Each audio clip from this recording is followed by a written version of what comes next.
Hello, good evening, good morning, good afternoon. I'm glad you're with us for another episode of Purpose Filled Life. Welcome. I hope you're having a great weekend. It is Saturday, December 12th, 2020. We finally made it to the end of the year. Terrence, how are you feeling? I feel great over here. Happy Saturdays to those that are listening. Congratulations, we've made it through another week. We're a little bit closer to Christmas. And then at the 1st of January, the year ends and then we have to start a new year. So let's go ahead and stay positive and just bang it out the best way that we can. But today was a new episode. We're going to be discussing losing a loved one. So just be prepared for a little bit of raw, just life and background of everything that I've been through from my past. Hopefully, it'll help you guys if you're ever dealing with something of this nature. Right. And I think it is a an important topic to discuss because not just for people who have lost loved ones, but for people who have never gone through that experience, and for them to know that they may have people that they work with, people that they may be friends with, who whether they realize it or not, have had some experience, some measure of experience of losing someone, which if you've never lost someone, you really don't know what it's like to be in that person's shoes.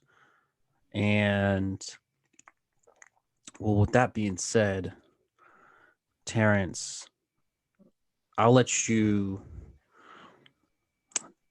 tell the audience what that was like for you. Okay. Well, first off, I would like to just thank just a few people just for being there for me over the years, just taking me in as a not only as a friend but just allowing me to be a part of their family. To the Tatum family, thank you so much. Those who know who they are, and to the Taylor family, thank you for just always being there for me and just making me a part of your family. It takes a real big person to do that, and so I just thank you for all the love over the years. You guys are awesome, and I really hope that one day you hear this and listen to this. But as for me, basically, growing up, I basically lost my entire family before the age of 15 years old. So I had to grow up really fast. I grew up as I grew up in a single parent home. My father, he passed when I was 4. So I grew up as a young man without a father. Mhm. My mother, she passed when I was 11. So then that's when things got a little shaky. And then I lost my sister at the age of 14 years old. So, you know, it's when you're put in a box like that, you really have to grow up really fast, and you have to be really strong. I am thankful for those that took me in.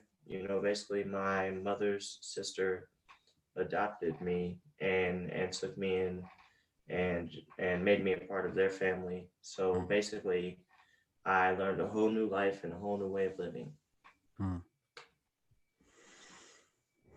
Well, before you get into like what that experience is, what was like being living with your aunt, and I mean losing family at 4, 11 and 14. What can you tell the audience like what those memories were like Um, with with your family that you okay. remember? Well, Unfortunately, for my father, I lost him at such a young age, so I only know of him through the stories that my outside family members tell me. So that's that. For my mother, I just remember all the holidays and waking up every day and seeing her face, spending a lot of time with her. She actually struggled with something called an aneurysm. And for my listeners out there, aneurysm is basically a brain tumor, and it's formed. And if blood can't pass through, then it creates kind of a wall, and it builds up a lot of blockage, and it forms a tumor. And if the tumor bursts, then yeah, so that's how that goes. Unfortunately, she went to surgery, and we thought that we got all of them, and the doctor actually missed one, unfortunately, and over time it basically burst. But back to what you're asking, a lot of my memories are just of that, just spending family time with my mom and my sister. Yeah. Was there a specific memory, whether it be going to the store or a certain holiday, or that you remember vividly? For me, the most vivid memories, of course, are my birthdays, because my mother would go all out for my birthday. Like whatever I wanted that day was all about me, Mhm. and of course Christmas. I never understood how there would be no presents under the tree, and she would still wait for me to go to sleep, and I would try to beat her to it, but I wouldn't see any presents. But then the next day I come downstairs and there's presents under the tree, and it's like, how did you do that? But it's really like I said, every day, man. Every day was just an awesome time with her. She would love to watch her soap operas. And then after that, I would want to watch my cartoons or play Nintendo 64 at that time. That every day was a good day. Absolutely. Now, after you lost your mom, God rest her soul, when you were 11, tell us about the changes that happened afterwards. And I know you Well, said you meant you had to live with aunt. yeah. So basically, my world went from 0 to 1,000 Mhm. in less than like maybe 30 minutes. So basically, how the situation was brought to me was my neighbors at the time, they took me to this little cafe up the street, and I remember having this really bad like chicken sandwich and a hot chocolate, and they just gave me the news that my mother passed away. And I told them I already had that feeling, like I knew it because I felt something in my heart, like something felt off that day. Yeah. So basically, that transpired into my aunt coming in town and basically telling me that I had to make, a choice to either stay in Kansas or take a huge leap of faith and Mhm. move to Houston with her. Mhm. And basically, that turned into people basically just coming inside my house, and these were basically adults at the time. But what happened was basically the adults were doing their part and cleaning out the house. So take for just to put it in perspective, your most fondest memories are you, your mom, and your sister in this house, and your mother passes away, and then you got all these people that you've never met before just coming in the house because they're adults at the time, and just boxing up stuff, taking stuff that isn't theirs, like, and there's nothing you can do about it. Mhm. Meanwhile, your whole life is about to be changed because you're about to move in with someone that you've never really had a relationship like that, before. But Mhm. you knew that it was better. It had to be better than where you were living before. Mhm. So that was one of the many steps of my life changing from that series of events. Basically, my sister ended up staying in Kansas, and we packed up everything into a car and drove from Kansas to Houston, Texas. because that's where you grew up in. So Kansas was home, Yes. Yep. and then uh, your mom's sister, who's your aunt, was in Houston, and Yes, sir. so you and your sister moved to Houston at your aunt's place. Oh, Um, see, let me edit that a little bit. okay, So basically, my sister ended up staying with her grandmother at the okay, time in Kansas. Basically, me and my grandparents didn't have that close of a relationship because my grandmother was a religious woman, hmm and I was too young to understand that. It just wasn't cool to me. So she stayed in Kansas, and I hmm moved to Houston with my aunt. So we were okay, separated. okay. Dang, that's. I mean, to be split apart like that at such a young age. How do you remember how old your sister was? My sister was, let me see, she had to be every bit of like 14 or 15, I think. Okay, so old. Okay, older sister. Okay, Yeah, yeah, okay, maybe okay, maybe older than that, but yeah, she was somewhere. She was in her late teens. okay. So she's in Kansas and you're in Houston, and so you finally, you arrive in Houston. What was that like? Uh, Um, the first days in Houston, as soon as we got out the car, I was just excited as a kid. mhm, I just lost my mom. And this is a whole new mhm, life. So I'm excited to just get out and be a kid. mhm, So it took a while to adjust because you got a whole new set of parents, a whole new family, and you're still trying to figure it out yourself. So really, I'm gonna be honest. I was in Houston for like a couple months, maybe 3 or 4, and it I within a day we were already moving. It was just so much stuff that happened so fast because mhm. my whole world had been changed. I don't even really remember Houston like that. Yeah. So once we left Houston, because her husband at the time, which is my uncle, he was in the military, so he got stationed out in Tampa. So we actually ended up moving to Tampa, Okay. and Tampa is where I started. Middle school. Well, I finished middle school, and then I went to high school out there. I played football and all that, and then that's when I found out that my sister had passed. When you're in high school. Basically, no, I was what, 15 years old. Yeah, 14, Okay. 15 years old. And Yeah. she being a bigger sister, she's probably in her 20s, maybe Yes. late. Yes, she was 21 years old. Okay. So that Wow. that it kind of it was unexpected because I Yeah. had just spoke to her like 2 weeks before, and we were doing this thing. And she was telling me that she was gonna come see me, and I was gonna get Mm-hmm. to see her. Mm-hmm. And I remember sitting at home chilling, and my aunt came home one day, and she was with my cousin, and they both looked like they saw a ghost. And I instantly knew something was wrong. And they gave me the news, Yeah. and I was in so much shock because it was just like I just spoke to her like Mm. 2 weeks before that. So that was another growing stepping stone for me. I had to man up once again. Mm-hmm.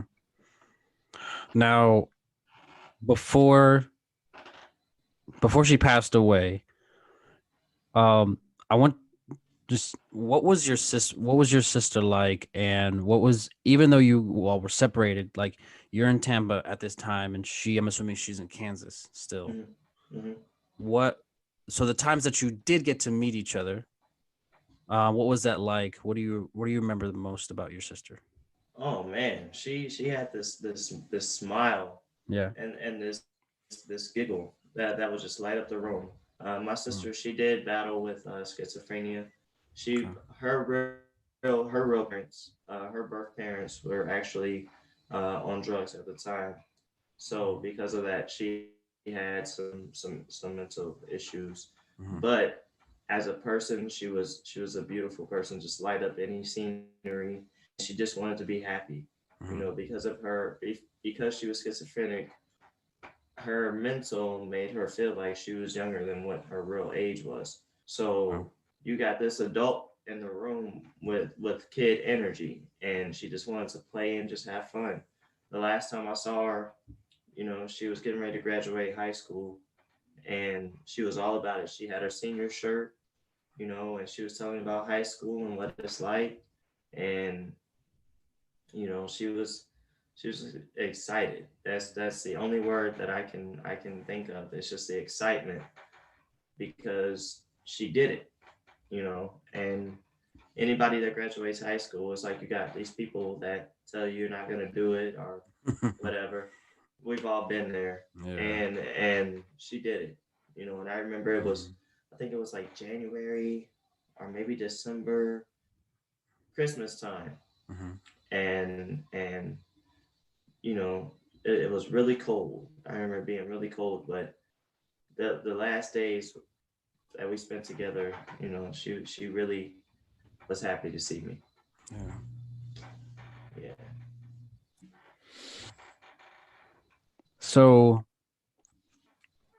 I mean, I can't help but notice that you have faced loss of dad, loss of mom, loss of sister, uh, being uprooted from one location to another. The aunt you're staying with, her husband's a military man, so by virtue of that, you're constantly moving. As military, anybody who can relate to that knows what that means if you're part of a military family. So you just lost your sister. You're 15 ish years old. Did Were you able to was this by this time like, okay, I've lost so many people. I've I can, I've been there, done that. Um I've hurt before and I know how to overcome this, or was this devastating? What was going through your mind knowing that, okay, you just have your aunt and the family, and her family. It was very devastating because in my mind, I basically thought that I would be going from having one mom to having another mom, Yeah. so that's what I was fighting for, as a kid, Hmm. but our relationships just weren't there. And then I had to get used to their way of basically raising their kids, Hmm. and living. It was something completely different, Hmm. and it took some time. It took some time because not only did I have to get used to them, they had to get used to me, So I wouldn't say it was bad, like anything like that. Like, they were great parents, and they Hmm. raised me the best that they could, and I'm thankful for it. It's just I had so much that I had to figure out in a short amount of time. Yeah. You gotta think about it. I'm going through all this, and you know, I still don't have any guidance. So I'm basically just trying to make some friends and figure out who I am, Hmm. and still deal with my issues. Yeah. So I was just out there. I Hmm. was out there. I look at a lot of old pictures of me, and I'm like, man, I was just trying to figure it out as a Hmm. young man, you know. Hmm. And then we were in Florida for about a good 4 years, and then I moved here Hmm. to Gwinnett, Georgia, and that's where I kind of just started figuring who I was. I started learning Terrence, basically. Hmm. Now, how would you have described yourself as a teenager at this time? What were your the things that were on your mind? What were your interests, your hobbies, things that gave you peace? I'm assuming what I mean, I'm assuming this is just an assumption that you maybe had some sort of coping mechanism, or you did. I don't know. Did anybody give you counseling through middle school or high school? Yeah, Um, I okay. mean, I tried the whole counseling and psychology approach. However, for me, it didn't work because basically these people are paid to listen to you vent, and I just felt like nobody really cared to listen to what I had to say. Mhm. The questions were so basic, I just felt like they were questions that they just pulled out of their hat. They weren't really trying to help. So that that alley didn't work for me. I played football. I did play football, which was a good outlet. I learned the meaning of being on a team and teamwork and all those things. I figured out that I like to run, so that helped. And I would say my outlets were being outside. I love to play sports, so that helped take my mind off of it. But I was still going through it, definitely. Um, if you could go back and meet face to face with 15-year-old Terrence, what would you say to him? I mean, honestly, if I could go back and look at me at that age, Mm-hmm. I would tell him just to not give up, to keep doing what he's doing, Mm-hmm. you know, because like I said, at that age, I had just lost my sister, and I was really just trying to figure it out. I had no no idea of what my next move was, you know. So I would definitely encourage myself to just keep going, no matter what, and learn who God is. Okay. What I think that I want to echo that, because whenever I think about what I would say to myself, or I say things like to about myself, like, I known what I know now back then, in terms of knowing God and having a relationship with Jesus, and knowing the word, you know I think that would have made a world of difference. But here we are now. Um, thank God.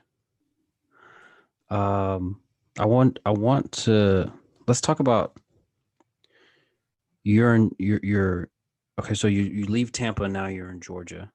You're in Hmm. Gwinnett. Hmm. How old were you at this time? Did you I think you and I have spoken before. You said you went to Berkmar High School. Yeah, that is correct. Okay. I came here at the age of like 17, 16, 17 years old. Okay. And basically, I went to Berkmar High School. And at that time, there was a Sonic right across the street. Yep. So I basically, I remember that one. I remember yeah. that. So I would leave work every day, or I would leave school every day and go straight to work. Mm, My the people that raised me, my adopted family, basically told me that once because I reached a certain age as a man, that it was mm, time for me to develop some type of responsibility. So had to get a job. So you know that turned into basically trying to be the cool guy in high school. Trying to make all the friends and all that. And then I'm every day after school, I'm going straight to work. Literally, that was my life. how often did you work? Like 5 days a week, or like 2 days, or I think it was like probably about 4 to 5. Yeah. okay, okay, so busy. Hmm. Um, did y'all have the skates on by chance? I know the Sonics used to do the skates. Yeah, some of us did skate. Okay, okay. So you're working, you're playing football, you're in high school. I went to Berkmar, for y'all who may or may not know. So I can see it in my mind. The Sonics from across the street, Pleasant Hill Road. You got the Chick-fil-A. You got the Waffle House. You got the Baskin Robbins. Um, yeah, Berkmar was I mean, those were good years for me. Um, Fond memories. I mean, I thoroughly enjoyed Berkmar. Tell me, what was high school like for you? I know you did mention you had to work. What was your high school experience like?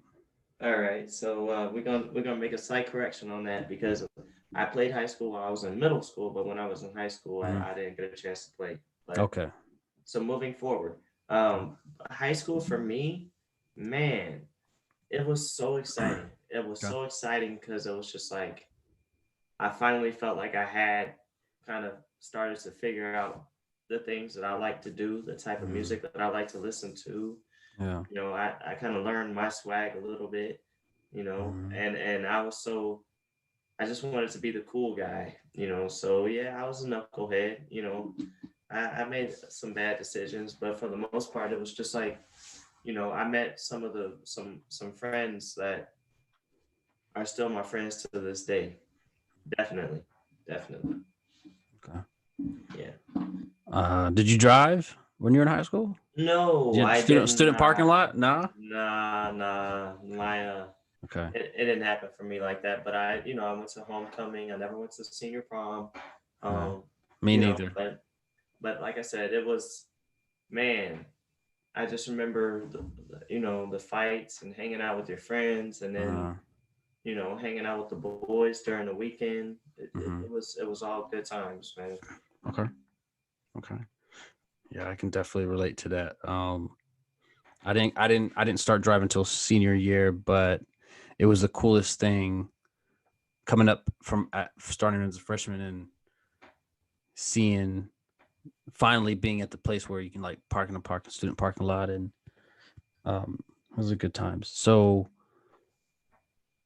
you you graduated, I did. okay? You graduated high school, all right, and then what? So basically, I graduated back in 2009 Mm-hmm. from another high school, and I basically just started manhood, Mm-hmm. and that was an interesting time. That was a very interesting time. I I uh, I came back home because at the time, my aunt and her ex husband now they had split up, so Mm. they were doing their thing, so made that work. And then like I said, I just graduated, so I was trying to figure out what was going to be my next move.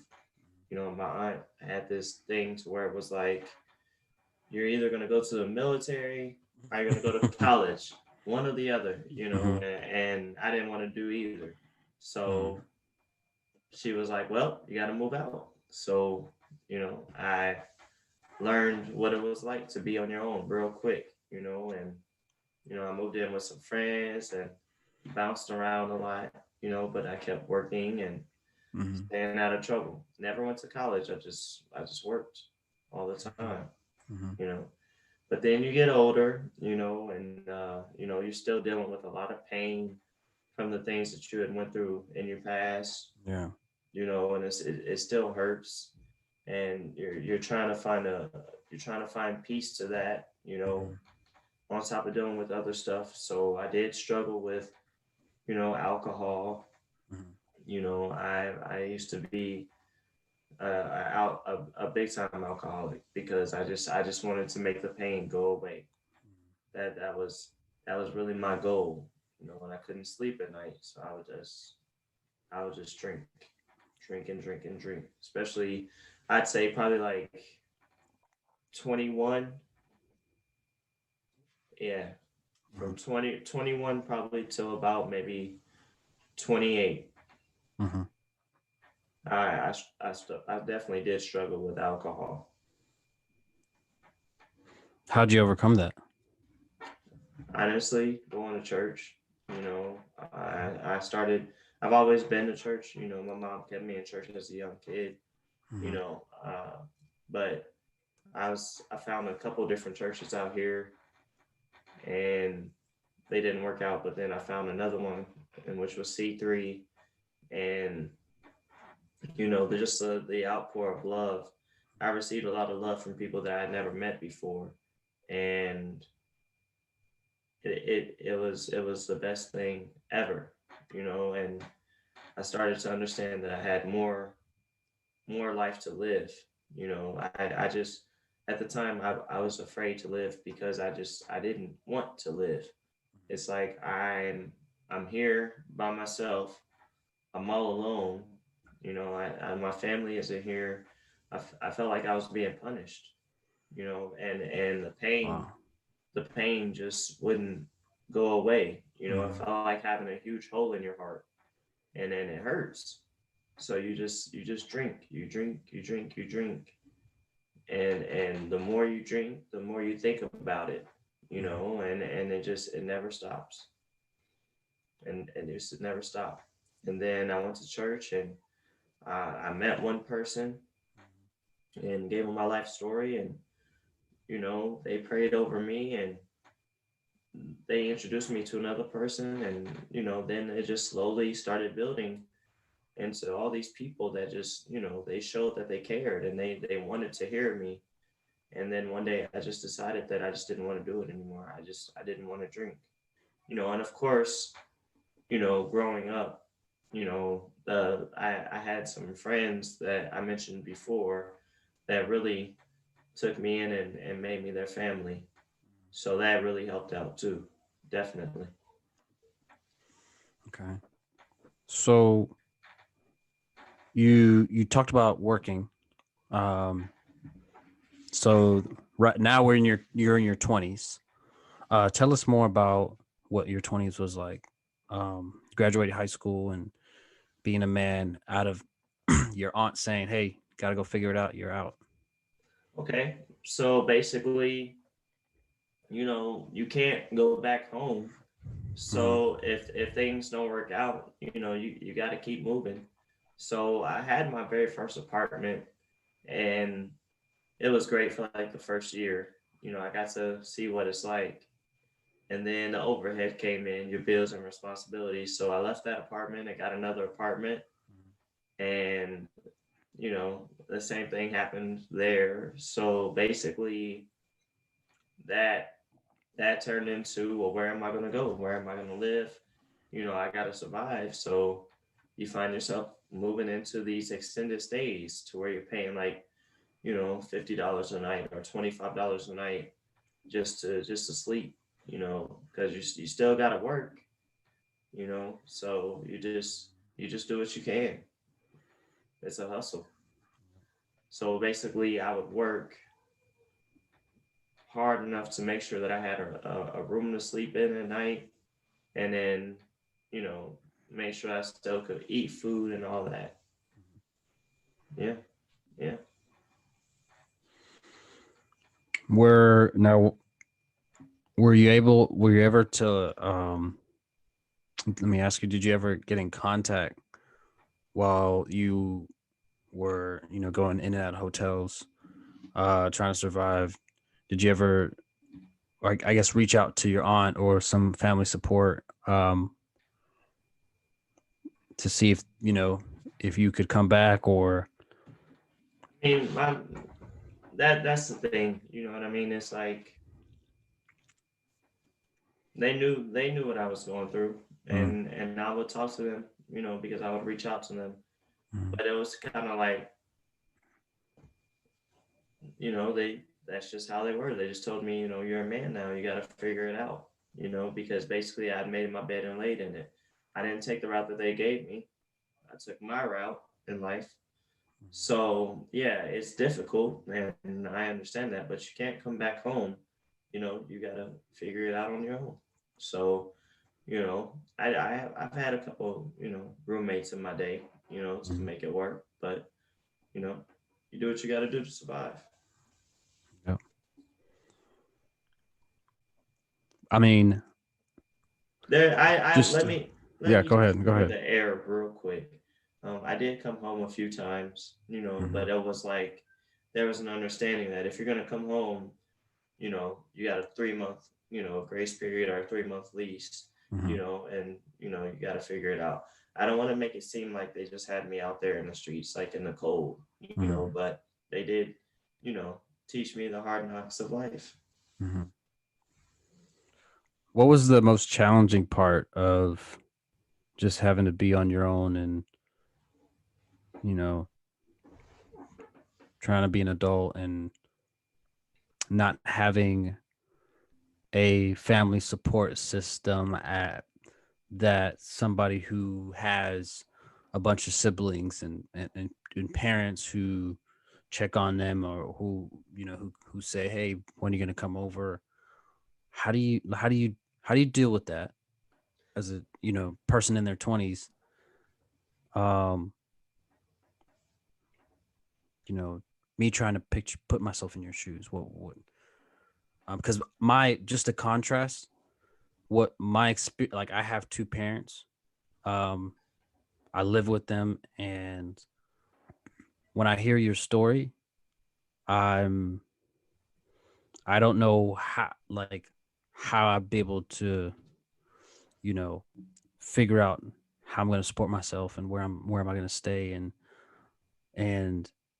it's like your whole life is swept right under your feet, and you literally have to figure things out, seek a solution. Um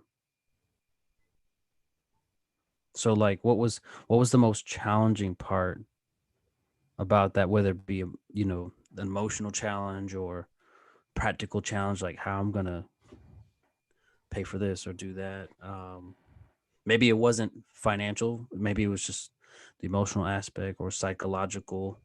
Who can I trust? um Well, for me, one of the biggest challenges was, you're going through life and you can't call your mom, you know. It's not like you could say, "Hey, mom, I'm having a bad day. Can I come see you?" Or you can't call your sister or anyone. You know what I mean? You got friends, yeah. that you can call, but it's not the same love. So it's like there's no release. It's like you got all this on top of your shoulders, and sometimes you just wanted a hug from your mom, but you Yeah. couldn't get it. So there's no escape. There's none whatsoever. And then it's like you don't want to be that guy that's constantly, down all the time around his friends or whatever. So uh, you just hold all of it in. You hold it all in, mhm. and you're still smiling and trying to deal with life and just making it through. Yeah. But then it's like holidays. You really don't have that. You're looking around and everybody's spending time with their mom or their family. You don't Mhm. have that. You're with someone else's family, or your family's already split up because, like I said, they were divorced. So, Mhm. you know, us coming together, it didn't really happen like that. You know, it was rough. It was real Mhm. rough. Definitely rough. Birthdays were horrible. Christmas was horrible. And holidays. That's where I picked up all the drinking. That's how that happened. Mm. You know, I got so comfortable drinking with my friends that I started to drink by myself, and then that turns into, well, I don't have nothing else to do, so I might as well just drink and drink and drink, and you're just trying to numb the pain because it hurts, and no one you feel like no one understands, so there's no point to even speak on how you feel. So just drink until it goes away, and you just keep drinking and drinking and drinking until you can go to sleep. And it was not okay. Let me just say that it was not okay. Yeah. But at that time, there was no other cure that I could think of to make the pain like numb, Mhm. besides just drinking until I pass out. Mhm. So So you have all you're trying to numb the pain or at least try to ignore the Christmas lights and the Christmas songs and people, it's supposed to be a joyful time of the year and people being happy and families are doing a lot of shopping and you are meanwhile you're dealing with trying to be a man. You have pressure to to perform and to work and live your life as if everything is okay and not come to work depressed all the time, yet you can't really shut off those emotions on command. And I can see how that can be like torturous almost because the next year there's going to be another Christmas or Thanksgiving, right, and it then the it, it following never year. goes away. Right. Never goes away. You're constantly reminded of it. Mhm. Even if it's not a holiday, you're a waiter, and you see the father and the daughter, or the Yeah. mother and the son, and you're looking around, and it's just like people don't even understand how lucky and fortunate they are to even be able to spend time with their family. you Wow. know so but it's not their fault. you Hmm. can't you can't just walk around being angry at the world because you lost your parents. That's not how life works. So I definitely, that is something that I chose not to do. I was not going to be that guy to just Hmm. be angry all the time. I tried to do the best I can and just be nice to people because I understood that life is really short, extremely short. You know. I'm curious, were you able to ever um, find somebody, a friend, even a colleague, or of any sort that could relate to your experience? Yeah. Because I know, okay, okay. Like, do you mean like in aspect to someone who was there for me while I was going through this experience, or someone that's Um, been through? who's been through your experience, who's lost person? Because I feel like I don't think you know even myself as close as we are, and as brothers. um I don't think you know I could truly understand what you've gone through unless I've gone through it myself. Yeah, I mean, I agree with you 110%. I mean, there's people that I know that have lost people who are close to them, Hmm. but they haven't dealt with what I've dealt with. You see what I'm saying? Yeah. But my loss is no greater than someone else's loss. There I don't look at myself like that. I don't say I'm stronger than someone else because I've been through this. I might not be able to walk in their shoes, and they might not be able to walk in mine. Hmm. That's how life is. I'm just thankful enough that I chose to love versus letting my situation defeat me. Because Right. I did have a lot of anger in my heart because I just felt like I didn't understand why I was still here. You Hmm. see what I'm saying? It's like God, you've taken the some of the most important people to me, and you left me here. Why? What did I do to deserve that? You know, and then I felt like I didn't, like I was being punished, or like I wouldn't, like I didn't deserve my parents, or that I felt a whole bunch of feelings. And then finally, after a while, I just chose to make peace with it, and I decided that, hey, no one is promised forever. You can either let this thing beat you and defeat you, or you could take a look around and understand that you're still breathing, you're still living. So appreciate that, and just be thankful for the memories that you did have with your mom and your sister, and be thankful for all the lessons that she gave you while she was here, and then that brought a lot of peace to me.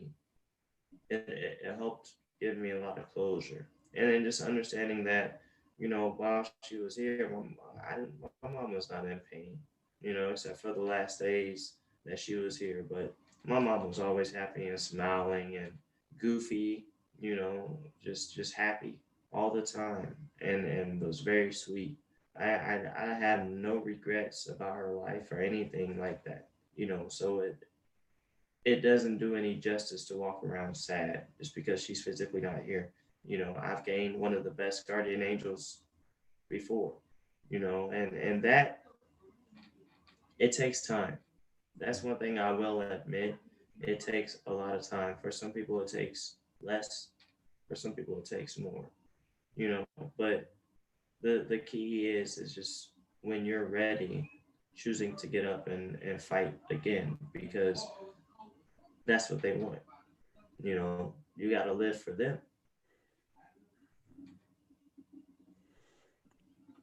Tell what is go having gone through what you've gone through. Your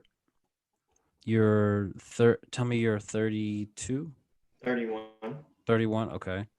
And what is life like now?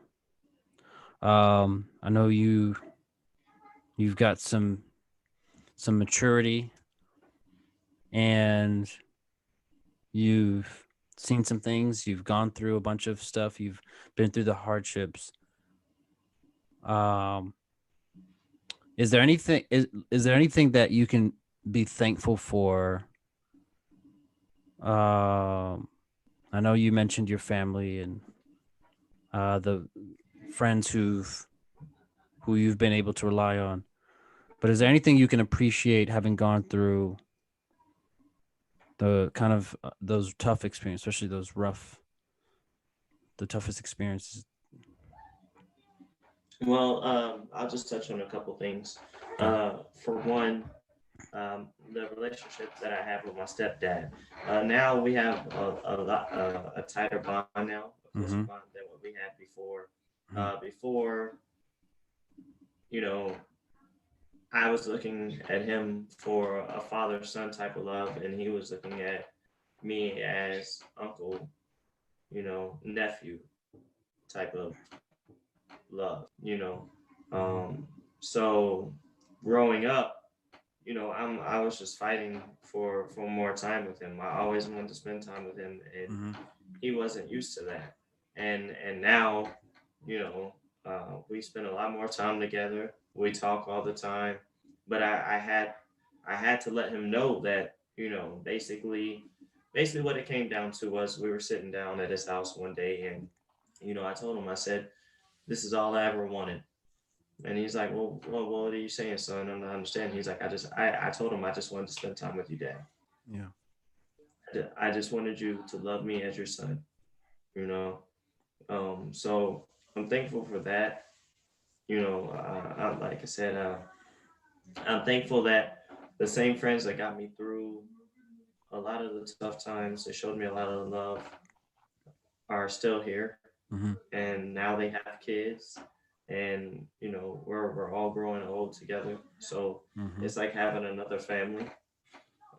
Even though I don't have my blood family, I have another family. You know, Mm-hmm. uh, my niece, she healed basically everything that hurt. And any type of pain that I witnessed or went through, she took it all away. Mm-hmm. So definitely thankful for that. I have a brotherhood of friends that we really just look out for each other. We call each other and we're there for each other. And I'm thankful for the peace. I can honestly say that I made peace with a lot of things that Mhm. before just didn't make sense to me, and in order to escape it, I had to look at different substances, and now I can honestly say that I don't have that pain anymore. That I've closed that chapter in my life, so I don't need those things.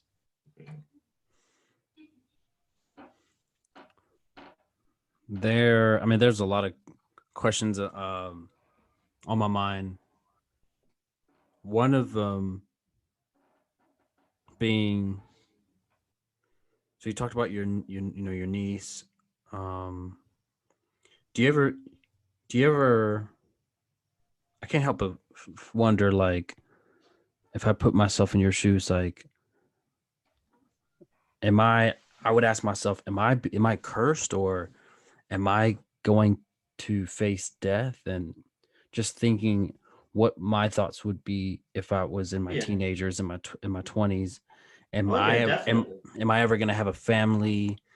Um what are your thoughts on that? I mean, that's definitely something that I went through, and I used to think like that as a young man. I used to really think that I had a curse Hmm. because I had lost so many family members, and I was the only one still living.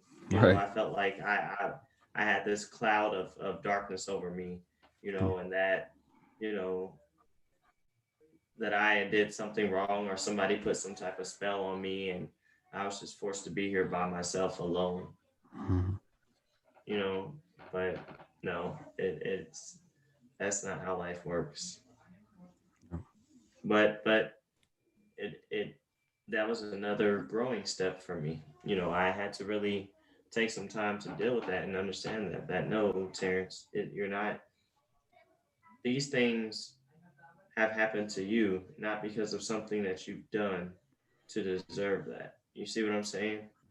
You know, um, there's a lesson behind everything that you go through in life. Some lessons are harder than others, but there's something that we're supposed to learn. And I understood that the things that I went through as a young man can help someone else later on down the road. You know, so I kind of I owned it. I said, okay, yeah, this is something that I've gone through, but I made it out. You see, now, which direction am I going to take? All right.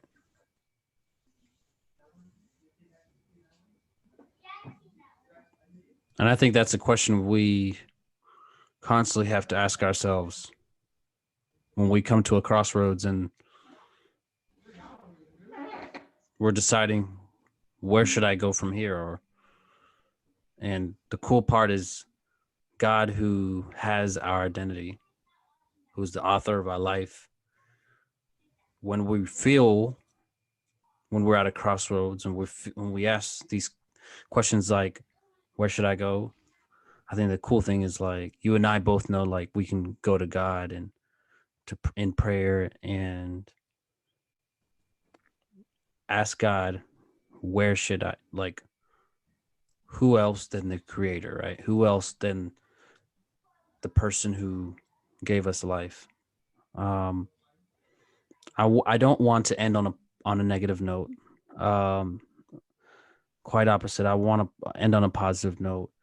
Terrence, is there any words of encouragement that you have, um, for people who've been adopted, for people who have been through orphan homes, who have lost life? Because these are the types of people who I feel like we forget, and their experiences are just as valid as mine, and if not more significant, because these are the people that we need to have at the forefront of our mind, because it really would be selfish for me to us to just think that everyone thinks like me, or everybody has the same experiences like me. I feel like a lot of us do that, and we kind of neglect or not aware of the people around us and their experiences. I just want to share a quick story. I had a coworker back when I was at Publix, and he had told me that he invited another coworker who was with us, works with us, and to his home. He had, I think, his son was about 1 or 2 years old, and he invited him to be Santa. And what my coworker didn't realize was that he was a orphan growing up. Um, and he was from New York, and that experience for him to dress up as Santa and just create joy for that family and that kid, his son. Um, he said that meant a lot for him because, echoing what you said, Christmas and Thanksgiving is a hard, tough, possibly traumatic experience because it's reoccurring. It brings up a lot of uh, things that you try to push down. You try to kind of, you know, not show, not show those emotions, but those emotions they creep back up. And so when I hear your story, I think about him and how his experience was unique. It was different from mine, and that his unique was valid and important, and it changed my life forever because um people come from different backgrounds. You never know what people are going through, what they've gone through, and it's a different type of lens. I mean, hearing your story, it's just so different. Yet you wouldn't know until they share it. And I'm glad that he expressed his gratitude. He felt very emotional being in the Santa suit. Um, you know, I mean, it meant the world to him. Um, it was special. It was a special moment for him. Um, Well, definitely, I definitely would first like to send my condolences to anyone that's experienced any type of loss this year. yeah. 2020 has wiped out, unfortunately, a lot of people.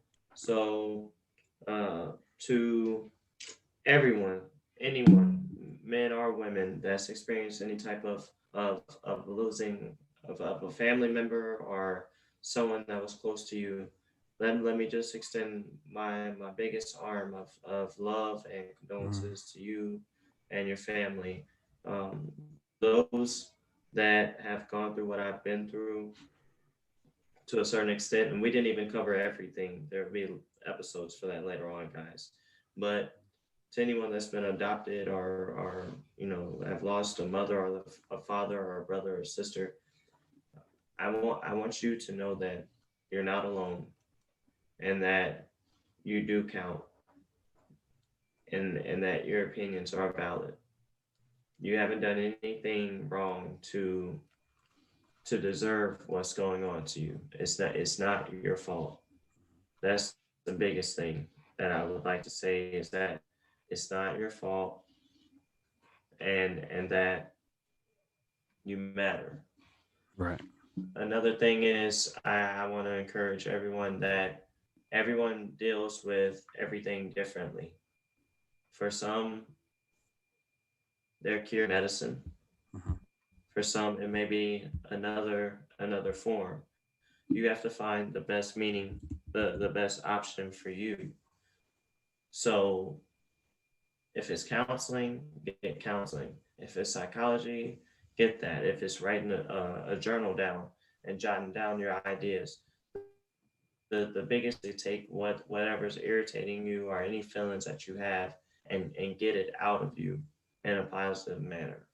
Alcohol and substance abuse is never good. So if you're dealing with that, I want to encourage you to professionally just get some help. get help. And you know if you can't, if you don't have anyone, they got 1-800 numbers out there, y'all, to to assist you. You're going to be anonymous. Nobody's going to write down your notes or anything like that. It's just you have someone to vent to. The biggest thing is getting it out. Like, just get it out. It's okay to cry, it's okay to hurt, but release it, and just know that if you are here, then that is evidence that you have a future and that you still have the end of the tunnel. So take the time that you need to grieve. It's okay to grieve, but don't stop fighting. I want to encourage all my listeners out there that it is okay to hurt. It is okay to hurt. I understand. If anybody understands, it's me. I've been there. But when you're ready, you have to keep fighting, because that you still have a lot of work to do, and that is what they would want you to do. So And to yeah, go any ahead. of my listeners out there, if you ever need anyone, to talk to, feel free to drop a comment, and we'll try to respond to it the best way that we can. Mhm. I will personally try to respond the best way I can. Get yourself involved in a church or any type of community group that will help you. Yes, and I would say the same thing. The Bible talks about confessing your sins to one another and praying for one another that you may be healed. The prayer of a righteous person has great power. It is working. And when you're confessing your sins, it is, you know, to sin is to miss the mark. Um, and it's not just about confessing the bad things that you've done, but it's confessing the you know the the things that are hidden in our hearts, that we, whether it be pride or shame, that's keeping us from sharing it with the brother. And the awesome part, man, Terrence, I've told you everything, man. Like, uh and like I've it feels so good to have a brother to talk to, and to you know share your struggles, the dark heavy stuff, like not the light stuff, like, oh, I had a bad day. I'm talking about like the dark stuff that you don't want to tell anybody, that you don't want to post on Facebook. You don't want the world to know. You don't want, some of us, you don't even want your church to know because you're ashamed of it or you're too proud of it. But you've got to, the Bible does say confess, um and just get it out, just like what Terrence said. I think um that's awesome. Not just advice, but principle to live by. And that's something I try to follow up, because it's not easy. It is not easy to tell your junk, you know, and give somebody else trust, right? The trust to carry your junk, um, let alone get, Yeah, take on it's their not junk. easy at all, but you got to do it. Yeah. You got to do it. You got to have at least one person in your corner that's going to listen to you. But it starts by you being able to listen to that person. You know, you can't expect someone to give what they're not receiving.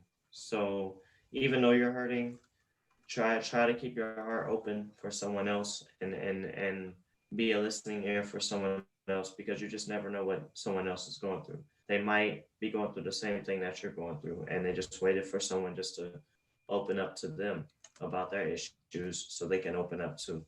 So Hmm.